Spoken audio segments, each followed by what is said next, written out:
Hey, Pastor Josh here. We are reading Leviticus chapter 19, verses 1 through 37. Actually, we'll be reading Leviticus 20 as well. So you get two videos in one today, and they are pretty lengthy chapters as well. So we'll see if this is actually done in a reasonable amount of time or not. Of course, you know how long this video is before I do.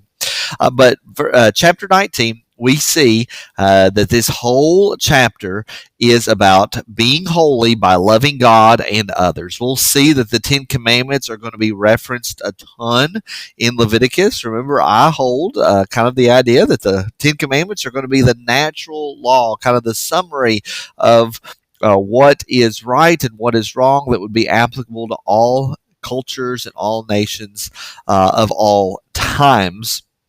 And then what we'll see here is that Leviticus 19 is going to be flanked, if you will, kind of in the middle of a sandwich between chapters 18 and chapter 20 that are really going to be mirroring each other. They're going to be dealing with the same issues, where chapter 18 was telling you things you shouldn't be doing, and 20 is actually saying when it happens, here's the punishment that is going to happen for it.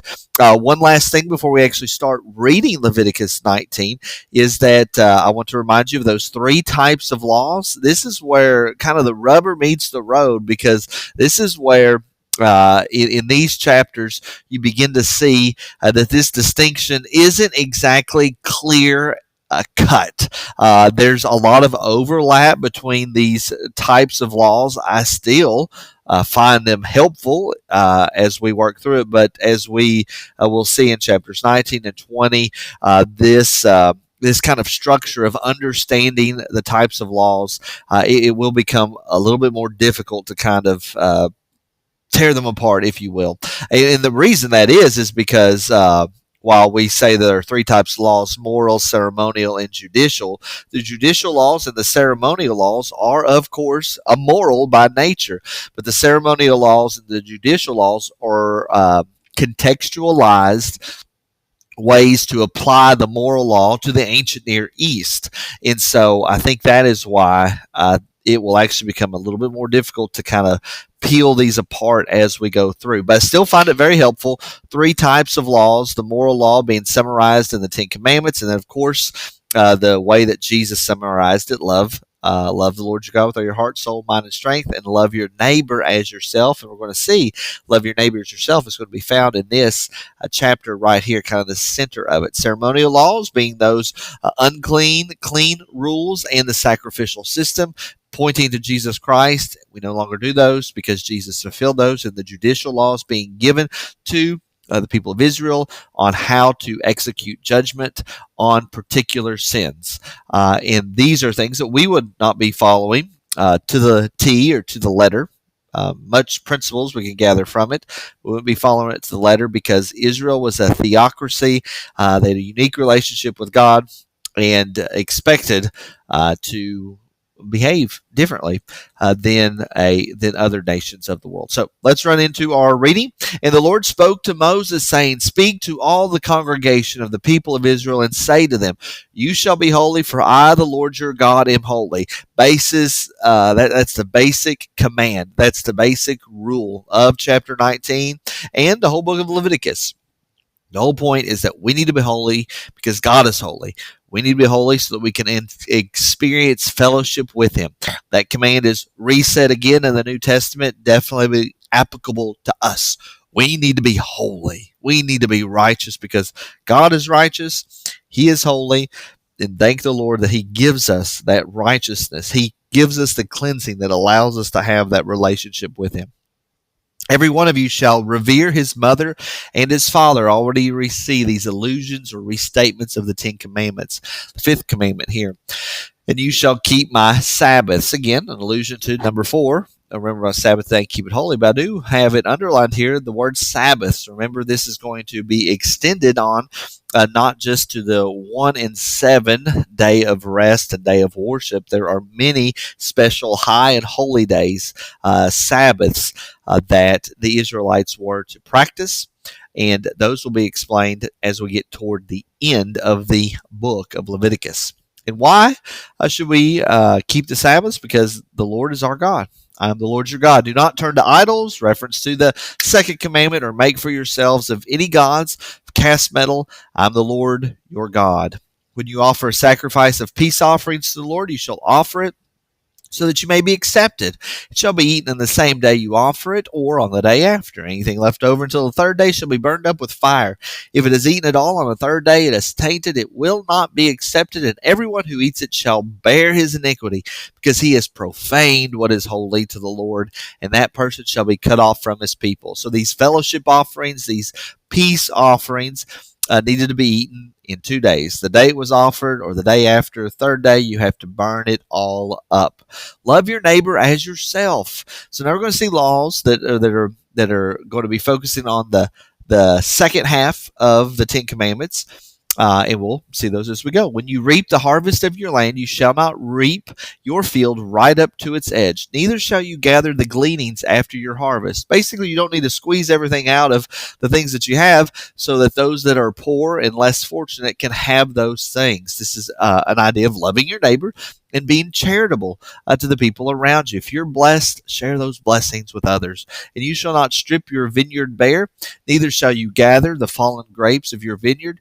You shall leave them for the poor and for the sojourner. I am the Lord your God. Here's a good example of a judicial law. It's applicable to that time. The same principle we need to follow. Be charitable, love the people around you, and when you are blessed, share that blessing with others.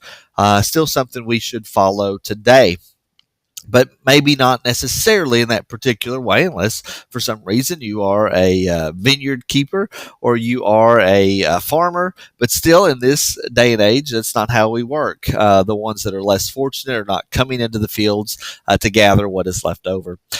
Number 11 is restatement, of course, of one of the Ten Commandments. Thou shalt not steal. You shall not steal. You shall not deal falsely. You shall not lie to one another. You shall not swear by my name falsely and so profane the name of the Lord your God. I am the Lord. Restatement of 3 of the Ten Commandments. You shall not oppress your neighbor or rob him.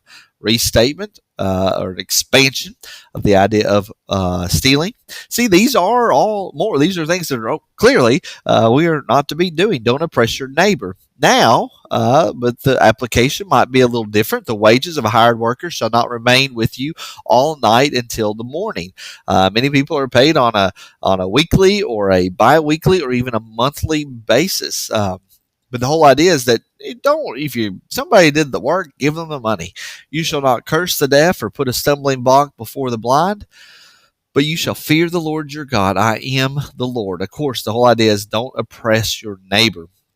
You shall do no injustice in court. You shall not be partial to the poor or defer to the great, but in righteousness you shall judge your neighbor. You shall not go around as a slanderer among your people. You shall not stand up against the life of your neighbor. I am the Lord. You shall not hate your brother in your heart, but you shall reason frankly with your neighbor, lest you incur sin because of him. Remember, Jesus said, if you hate your brother in your heart, you have essentially committed murder. You've broken that sixth commandment. Verse 18, you shall not take vengeance or bear a grudge against the son of your own people. Here's the famous summary statement that Jesus says, that the second greatest commandment is you shall love your neighbor as yourself. I am the Lord. And this is, if you look down, it's actually kind of placed fairly well in the center of this chapter. And remember, if it's being flanked by Leviticus 18 and 20, discussing similar items, then this would almost seem like it's an arrow pointing right here. And so, as we would expect, Jesus, the great teacher, was also the great Bible interpreter, seeing that this being the center of these 3 chapters in particular, and that we should love our neighbor as ourselves, and it is the second great commandment, and it is the ultimate summary, correct, of those of the last half of the 10 commandments. Honor your father and mother. You shall not kill. You shall not commit adultery. You shall not steal. You shall not lie. And then you shall not covet. All those are summarized by loving your neighbor. The first 4 summarized by love the Lord your God with all of your heart. Let's keep reading. Verse 19, you shall keep my statutes. Now here we go into some ceremonial rules here. Right after we've been hanging out in the moral law, expansion of the moral law, contextualized perhaps, of course, of course, not just perhaps, but of course, contextualized for the ancient world. But here it says, you shall not let your cattle breed with a different kind. No mixed breeding. You shall not sow your field with two kinds of seed, nor shall you wear a garment of cloth made of two kinds of material. The whole idea of that you should be mixing up together. If God has separated particular cattle, you don't need to put them together. If you separated the kinds of seed, you don't need to be mixing them together. And then the garment of cloth, notice it says that you shall not wear it, not that you shall not make it. Because the priest did wear fine twined linen. Remember, you've heard me say that many times if you've been a faithful reader of or listener of these videos. That we know the high priest actually had cloth made of two kinds of material. And so this idea is even trying to say there's a distinction between the priestly class, the ones that are going to mediate the relationship of the people with God, and those of the normal Israelites. So this whole thing is almost pointing us to the ceremonial ideal that the Israelites are separate. Verse 20, if a man lies sexually with a woman who is a slave assigned to another man and not yet ransomed or given her freedom, a distinction shall be made. Notice I've said this in Leviticus. There are rules about slavery, not because God condones it, but because he is trying to protect the ones that are weak in the system. So it's saying the slave shall not be put to death because she was not set free, and neither shall the one that actually committed it either. He shall bring his compensation to the Lord to the entrance of the tent of meeting, a ram for a guilt offering, and the priest shall make atonement for him with the ram of the guilt offering before the Lord for his sin that he has committed, and he shall be forgiven for the sin that he has committed. So notice this is a ultimate sin, a bad sin, because a guilt offering is prescribed for it. When you come into the land and plant any kind of tree for food, again, here's some ceremonial ideas. Then you shall regard its fruit as forbidden. 3 years it shall be forbidden to you. It must not be eaten. And in the 4th year all of its fruit shall be holy, an offering of praise to the Lord. But in the 5th year you may eat of its fruit to increase its yield for you. I am the Lord your God. You shall not eat flesh with blood in it. This was a very big sticking point for the New Testament church. In fact, so much of a sticking point that the Jewish Christians said all these Gentiles that are becoming Christians, please don't eat any flesh with blood in it, because blood is associated with life, and we do not consume it. It is for the Lord, and it is for the sacrificial system. You shall not interpret omens or tell fortunes connected to false worship here. You shall not round off the hair on your temples. This is also false worship connection. You shall not make any cuts on your body for the dead or tattoo yourselves. I am the Lord. Again, all of these are connected to false worship practices. Do not profane your daughter by making her a prostitute. Notice right here, here's the connection between kind of the cultic, clean, unclean, with the moral law, making her a prostitute. That would be causing her to commit adultery. You see how these are just interconnected together. Lest the land fall into prostitution and the land become full of depravity. You shall keep my Sabbaths and reverence my sanctuary. I am the Lord. Do not turn to mediums or necromancers, false worship. Do not seek them out, and so make yourselves unclean by them. I am the Lord your God. You shall stand up before the gray head and honor the face of an old man. Again, there's an application of that 5th commandment. Honor your father and your mother. Honor those that are in authorities in your life and that are taking care of you. And you shall fear God. I am the Lord.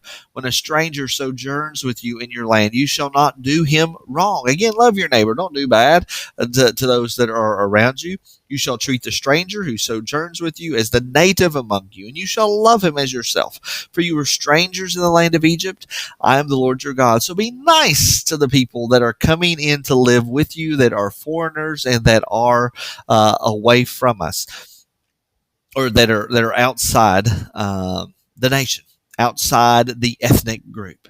You shall do no wrong in judgment in measures of length or weight or quantity. You shall have just balances, just weights, a just ephah, a just hin.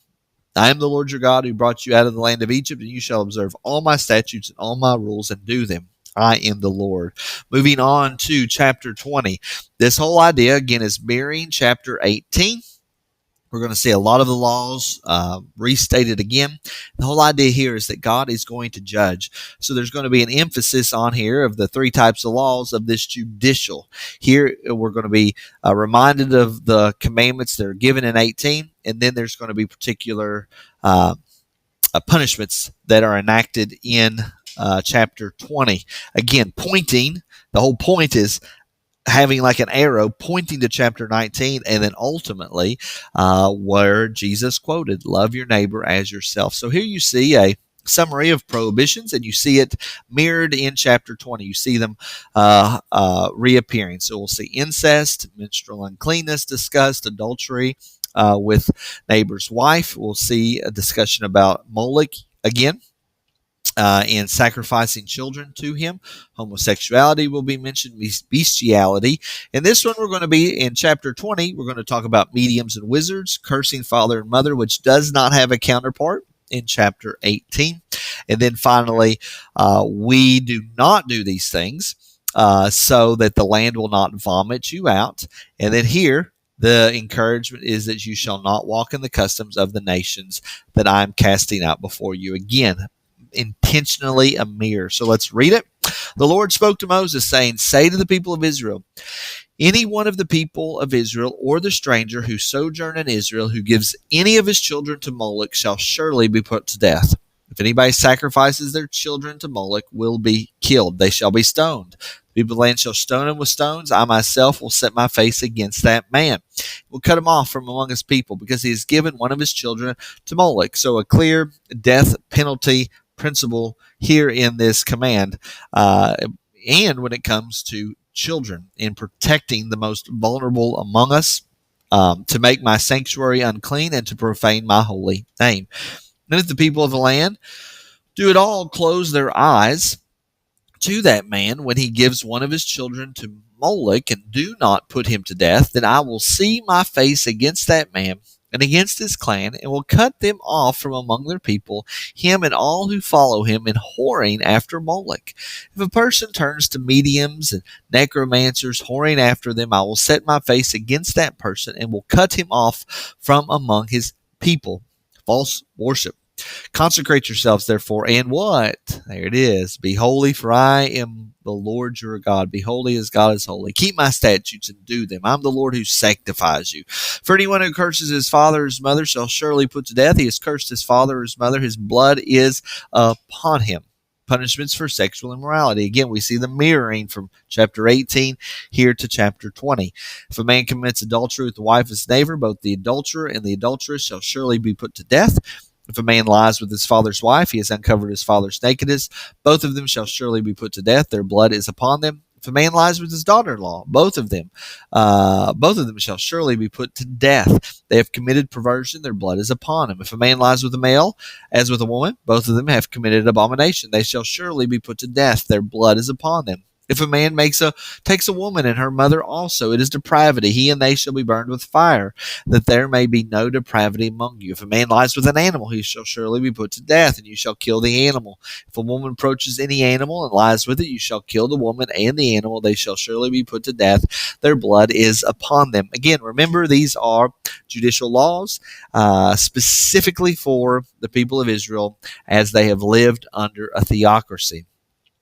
If a man takes his sister, a daughter of his father, or a daughter of his mother, and sees her nakedness, and she sees his nakedness, it is a disgrace, and they shall be cut off in the sight of the people, of the children of their people. He has uncovered his sister's nakedness, and he shall bear his iniquity. If a man lies with a woman during a menstrual period and covers her nakedness, he has made naked her fountain. Again, the connection between the ceremonial idea, the blood is that life within the woman, and if the menstrual period is happening, that means life has not been formed and created. That is why the lady would go into a time of uncleanness during the menstrual period.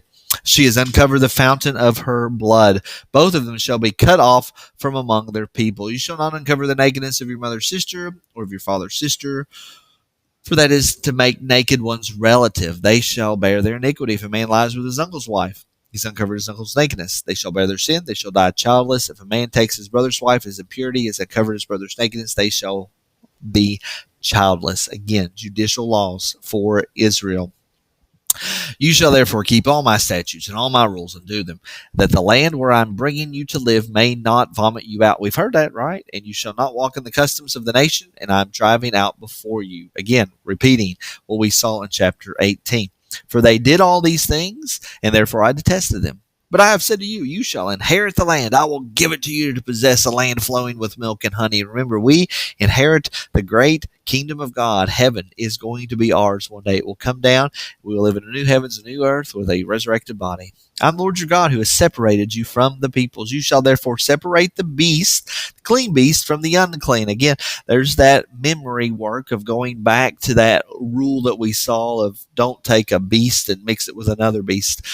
This whole idea of separation is to show that the Israelites are separate from the people. And now we know in New Testament time, post-Jesus, that God has tore down the wall of hostility that has separated God's people with those that are outside. Oh, we're running out of battery. I better hurry. You shall be holy to me, for I am the Lord, am holy. Separated you from the peoples, that you should be mine. A man or a woman who's medium or necromancer shall surely be put to death. They shall be stoned with stones. Their blood shall be upon them. I pray that's been a blessing to you all. I'll see you in the next video.